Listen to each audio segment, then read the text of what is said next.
The holidays are here, and so is the perfect way to bless your loved ones. The Crosswalk Holiday Gift Guide has something for everyone on your list. The team at Crosswalk has handpicked the best devotionals, picture books, middle grade fiction, and adult fiction, so that you can spend less time buying and more time giving to those you love most. So stuff these stories into your stockings and celebrate the wonder of reading this Christmas. Want our gift guide? Visit crosswalk.com/gift guide today.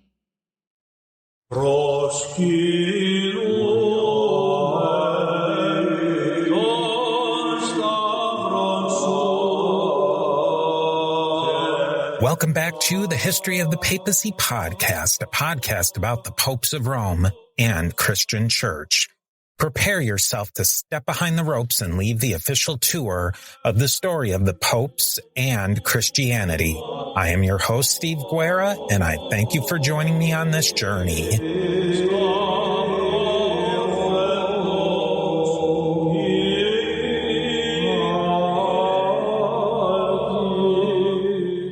Today's episode focuses on the Masons, and more specifically, the rise of anti-Masonry in the early United States. You might ask, why cover this topic? If you've listened to the earlier episodes in this series or the End of an Era series, you'll already know that Masons and other so-called secret societies were a major issue for the Roman Catholic Church and for many other Christians at that time. Many Christians were Masons themselves, but overall, most denominations ranged from being skeptical to outright hostile toward Masonry, with the Catholic Church firmly on the hostile end. At the same time, many of the highest ranking and most prestigious founding fathers were Masons, including some of the very few Catholic political leaders in early America. Anti-Masonry became such a strong force in the early United States that the very first third party in American political history was built around anti-Masonic platforms. To understand why this was so significant, we need to zoom out for a moment and look at the broader history of U.S. politics. On the surface, it seems simple enough, but as always, the devil is in the details. The United States is famously a two-party system, Democrats and Republicans, blue versus red. That's the paradigm we know today. But the dominance of two parties, and in a way, the two parties, goes all the way back to the founding of the country. In many countries, probably most countries, multi-party elections are the norm, with parties forming coalitions based on shared goals. Smaller parties can still gain influence even without winning outright control. But the United States has never really worked that way. Third parties or independent movements have existed, but they've rarely played a significant role on the national stage. Instead, they often function as quote-unquote spoilers, pulling votes away from one of the two main parties rather than mounting a real challenge of their own. The design of the U.S. presidential election system itself makes it extremely difficult for third parties to compete. In modern history, only two third-party candidates have really had a major impact. Businessman Ross Perot in 1992, and then former President Theodore Roosevelt in 1912. Even the election of Abraham Lincoln in 1860, a topic we'll revisit later, took place in a chaotic environment filled with splinter parties, most of which formed in response to the debates over secession, unionism, slavery, and anti-slavery. From the very beginning, the two-party system was really locked in otherwise. But where did it come from? The roots go back even before the Revolutionary War ended. From the earliest days, there was a fierce debate over how power should be divided up between the national government and the states.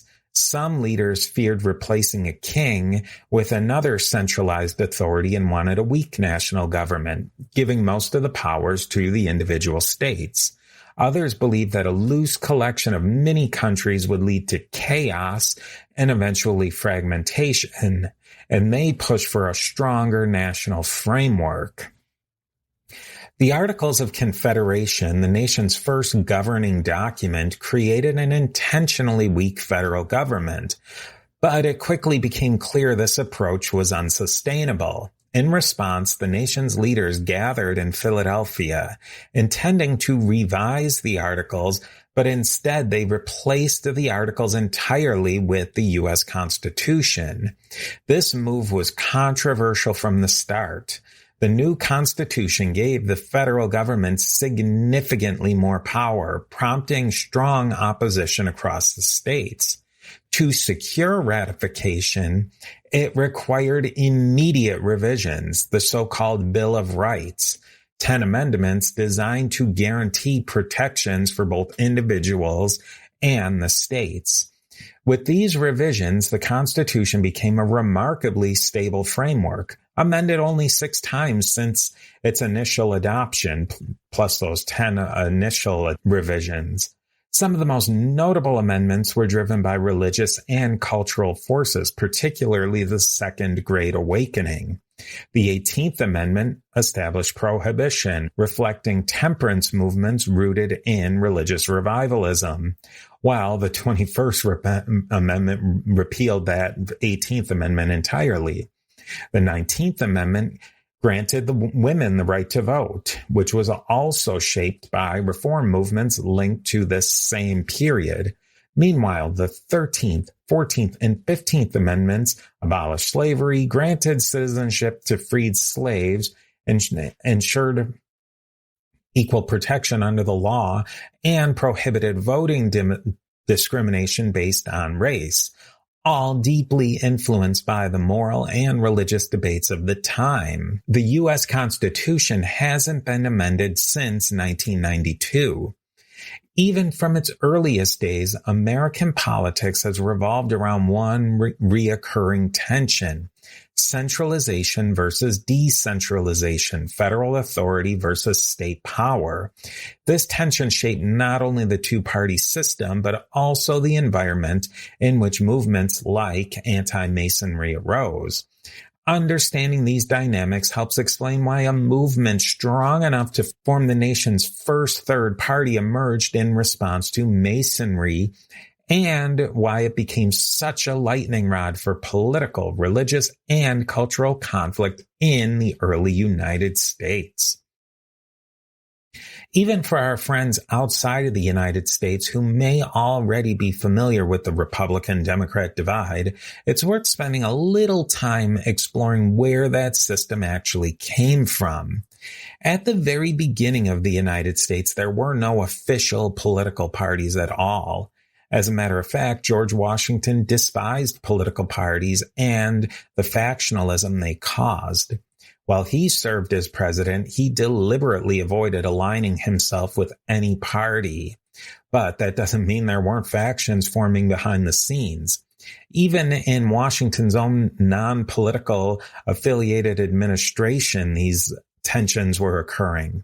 From the start, 2 major groups were emerging, one that wanted a stronger federal government and one that preferred limited central authority. These early divisions reflected what became known as the Federalists versus the Anti-Federalists, and this is essentially the paradigm that exists in the United States today. Washington himself leaned toward the Federalists, but he worked hard to stay above the fray.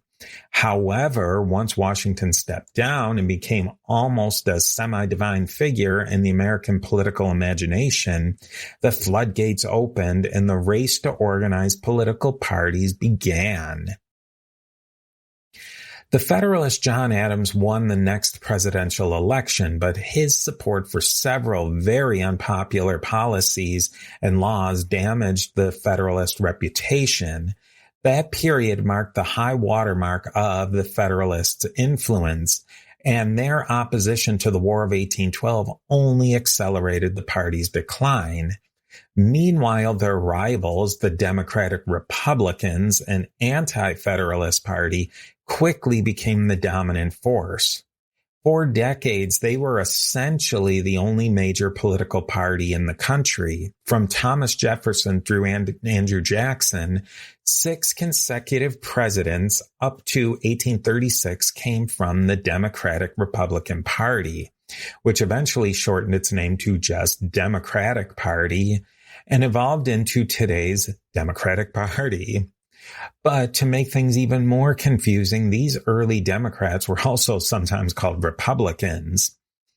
Within the Democratic Republican ranks, there was also a significant faction that was, for all practical purposes, still Federalist in ideology, but calling themselves Federalist would have been political suicide. This faction became known as the National Republicans or the Anti-Jacksonians, which really shows how polarizing Andrew Jackson's presidency was. Anti-Jacksonism was an essential building block of the Anti-Masonic Party. Hey, Steve here. If you're enjoying the History of the Papacy podcast, consider joining us on Patreon at patreon.com/History of the Papacy. We're working toward going completely listener funded, which means no more ads ever. When you join, you get early access to episodes, monthly book giveaways, and most importantly, your name is added to the History of the Papacy Diptychs, our own list of commemorated supporters. You can become an Antioch level supporter for just $3 per month. But it makes a huge difference to making the History of the Papacy ad-free and independent. Nobody likes ads, not you, not me, and I'm the guy who records them. So let's just get rid of them. Visit patreon.com/History of the Papacy and join today. At this point that the Anti-Masonic Party emerges, they were an offshoot of the Federalists, and we'll explore more of that in detail. But for now, it's enough to note that they eventually joined forces with the National Republicans to form the Whig Party. The Whigs didn't last long in the grand scheme of things, but they still managed to elect 4 presidents before the U.S. Civil War. That's nearly 10% of all presidents from a party most people don't even think about. It only lasted for a very short time. Ultimately, though, the Whigs fractured over the deeply divisive issue of slavery. One splinter group from the Whigs became the Know Nothing Party, also called the Native American Party. Though this has nothing to do with the indigenous people of North America. Instead, these Native Americans were self-described old stock Americans, mostly descended from the original English settlers to the country. The party's main platform centered around anti-immigration and anti-Catholicism, which we will certainly revisit later in this series. The remaining Whigs eventually merged with the Free Soil Party, a group focused primarily on opposing the expansion of slavery, to form the Republican Party. Their first presidential candidate, Abraham Lincoln, won the 1860 election, cementing the two-party structure that has defined the U.S. political system ever since. That period covers what historians call the first, second, and third party systems. Since 1860, the Democrat and Republican parties have maintained and remain the dominant players, but their platforms have shifted dramatically over time, swapping positions on key issues more than once. This evolution has produced what historians now describe as the fourth, fifth, and possibly even a sixth party system today. With the general political landscape mapped out, we can now turn to Masonry itself and how anti-Masonic ideals gained enough power to create one of the earliest and most disruptive third-party movements in American history. This series always seems to circle back to Western New York, the Masons, and the Burned Over District. And here we are again. In Europe, anti-Masonic sentiment largely came from the top down. The Catholic Church teachings and the beliefs of the Masons were fundamentally incompatible, which made conflict almost inevitable. The Masons themselves, both in Europe and the United States, were generally an elite institution. Membership often included those with political and economic power, and that exclusivity is precisely where they began to run into trouble in the United States. The roots of anti-Masonry in America were deeply tied to anti-elitism. For many ordinary citizens, Masons represented an unaccountable, secretive ruling class, a small circle of insiders making decisions behind closed doors. While Catholics and anti-Masonic movements wouldn't have had much common ground in most other areas, their deep distrust of secret societies brought them into unexpected alignment. Protestants, too, were heavily involved in this divide. Many Protestant denominations formally banned Masons from their congregations and condemned the organization outright. For once, Catholics and Protestants found themselves sharing at least one point of agreement.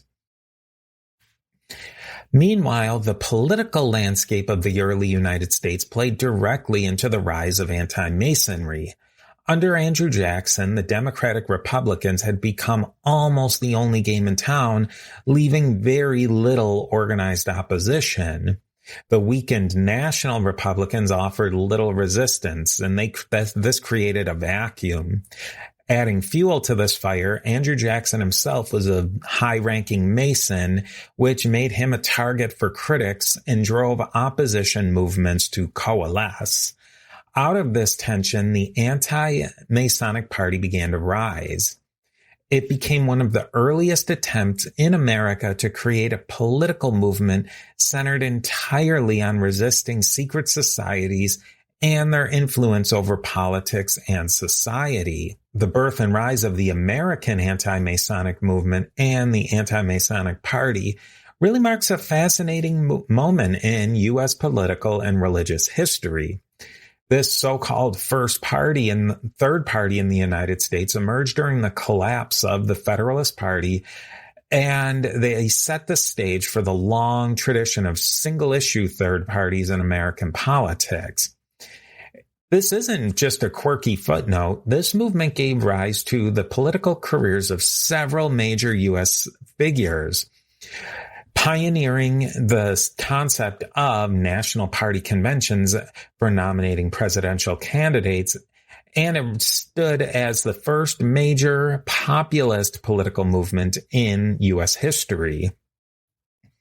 And as we've said, the anti-Masonic movement didn't grow up in a vacuum, and it wasn't only the Catholic Church that eyed Freemasonry with suspicion. Growing skepticism among many Protestant denominations, business communities, and others just continued to fuel this anti-Mason fire. Freemasons had established halls or temples in virtually every town, and the signs of that are visible today on buildings, cornerstones, and downtown blocks across the whole country. For those outside the fold of the secret society, elite group and an elite group that included prominent political and business figures, this widespread presence naturally raised some concerns. But the movement really does have a specific origin rooted in a place we've just seemed to return to time and time again, and that's the burned over district of Western New York. And it's important to understand New York is not just New York City. People often assume I grew up in the massive metroplex when I say I'm from New York, but the state is far more varied.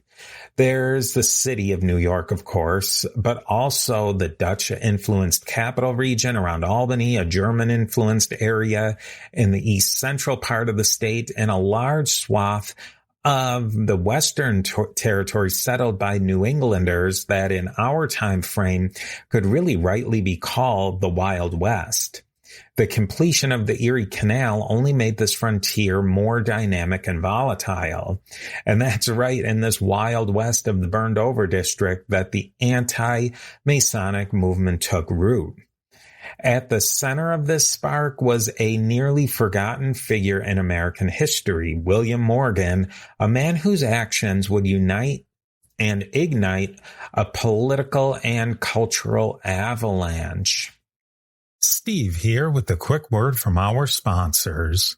And like I said, it all starts with someone you probably never heard of, a man who lived a mostly obscure life and then disappeared without a trace. William Morgan is the first of several Williams who appear in this story, and his strange fate set off a chain of events that would shake American politics and religion. So William Morgan was born in Virginia on the eve of the Revolutionary War, and Morgan wandered across the young United States in search of economic opportunity. He eventually landed in Canada, where he failed in a brewery venture before moving back to the U.S. to Batavia, New York, a thriving town located roughly right in the middle between Buffalo and Rochester. Batavia wasn't on the Erie Canal, but it played a key role in early land settlement and development in Western New York. Morgan's troubles began when he attempted to join the Masonic Lodge in nearby Leroy, New York. The story gets a little murky there. Some sources claim he was admitted into the lodge. Others say he was denied or eventually pushed out, possibly due to a reputation for gambling and drinking. Regardless of what exactly happened, Morgan wasn't pleased and decided to retaliate. He began writing a tell-all expose called Illustrations of Masonry, revealing the rituals and secrets of the Masonic order. Naturally, local Masons were not amused with this. Morgan began to face serious intimidation. He was arrested in a nearby town on charges of stealing some clothing items, then later arrested again over a small unpaid debt. Then something even stranger happened. A mysterious man appeared and bailed Morgan out of jail. As Morgan walked out of the jailhouse, several men kidnapped him, and he was never seen again, alive or dead, and Morgan vanished. His disappearance enraged the public. Charles Finney, a name we'll return to later, wrote a book describing Morgan's abduction and alleged murder. According to Finney, Morgan was taken to Fort Niagara, where the Niagara River meets Lake Ontario, and was murdered before being dumped into the river. And it was an ideal place to hide a body. Even to this day, people go missing in that area, going for a swim in the river or in some areas, dangerous areas they shouldn't have been swimming in the first place. But due to those dangerous waters, bodies go missing and sometimes they're just never found again. But it wasn't just Morgan's mysterious disappearance that captured the public's attention. It was the bizarre and shady legal proceedings that followed. Several men were charged in connection with the kidnapping, but a questionable and heavily criticized court case resulted in little to no accountability. At least one of the accused walked free entirely. This real or perceived miscarriage of justice ignited a political wildfire that would burn all the way to the Civil War era and reshape American political life. The whole sordid tale of William Morgan unfolded in 1826, and in a remarkably short time, it sparked the formation and meteoric rise of the Anti-Masonic Party. This wasn't just a local outcry. The party gained real traction, winning major elections in Vermont and Pennsylvania. A wave of anti-Masonic protests followed. Masonic lodges were attacked, and official investigations were launched into their secretive activities. The pressure was intense enough that many members simply fled the organization, including one William Wirt, another William to add into our growing cast of characters. Wirt was no political lightweight. He had led the government's unsuccessful treason prosecution of Aaron Burr and served as U.S. Attorney General for 11 years across 2 presidential administrations. As a former Mason himself, Wirt eventually renounced the fraternity and joined the Anti-Masonic Party. Though his opposition to Masonry wasn't particularly fiery, he was deeply concerned about the growing power of Andrew Jackson, who we had said was a prominent Mason in the face of the Democratic Republican Party. Wirt became the Anti-Masonic Party's presidential candidate. He didn't win, but he made a respectable showing, earning 8% of the popular vote and winning one state's electoral votes, Vermont. Another third-party candidate also won a state in that election, though the state's electoral votes weren't determined by popular vote in that election. That wouldn't come until a later amendment to the Constitution. If you want to dig deeper into this fascinating political movement of William Wirt's career, I highly recommend checking out Jerry Landry's Presidencies of the United States podcast, where he has a several-part series exploring and dedicated to William Wirt's career. In the 1832 election, the Anti-Masonic Party burned out as a national force, but its legacy was far from over. Many politicians got their start or built their careers through the anti-Masonic movement. Millard Fillmore, certainly a controversial but often misunderstood president from Western New York, was one of those people. He later affiliated himself with the Know Nothing Party. Thaddeus Stevens of Pennsylvania, a political firebrand of the mid-19th century, also got his start with the Anti-Masonic Party. He was instrumental in passing the 13th Amendment, which abolished slavery, and he played a major role in shaping public education in the United States, which is a major issue involving the Catholic Church later on. Another Western New Yorker, William Seward, or sometimes pronounced Seward, but more commonly Seward, would become a powerful U.S. Senator and Secretary of State during the U.S. Civil War and Reconstruction eras. He was responsible for arranging the purchase of Alaska from Russia, which critics at the time dubbed Seward's folly, though clearly it proved to be a wise investment.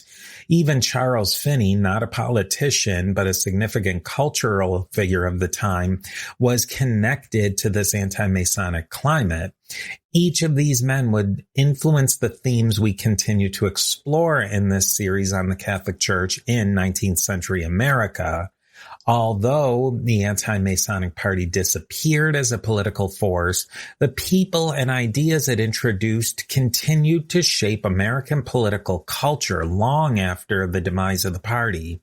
Movements like the Know Nothing Party picked up this thread, switching the target of conspiracy from Freemasons to what they would call the Romanists and the Papists.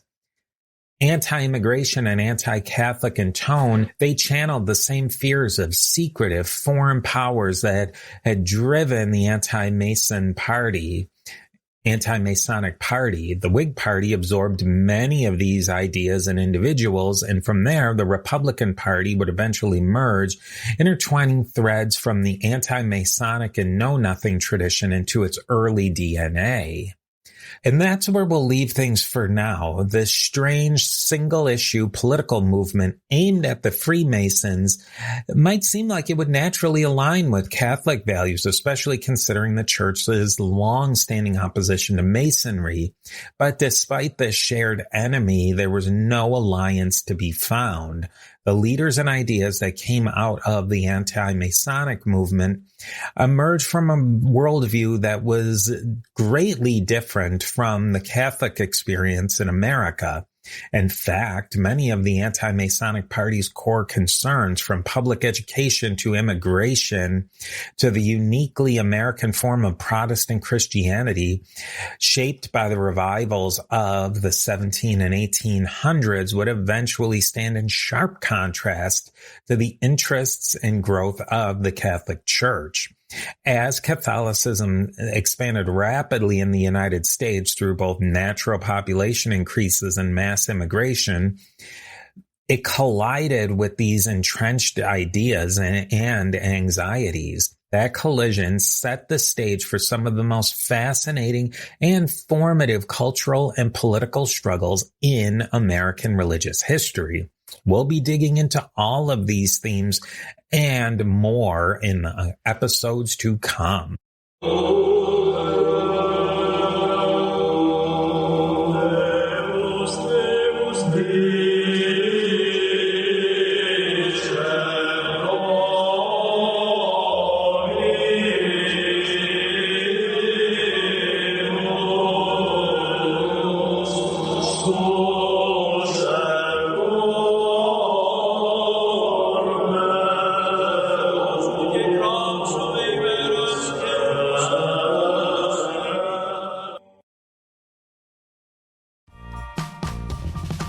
This Christmas, give more than just a gift. Give encouragement, inspiration, and joy.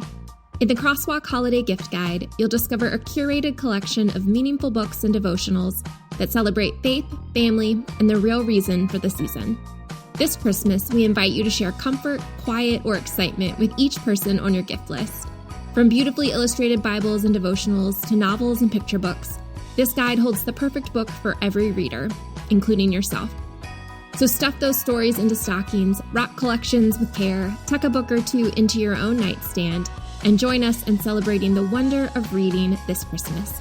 Explore the Crosswalk Holiday Gift Guide and find something special for everyone on your list. Visit crosswalk.com/gift guide today.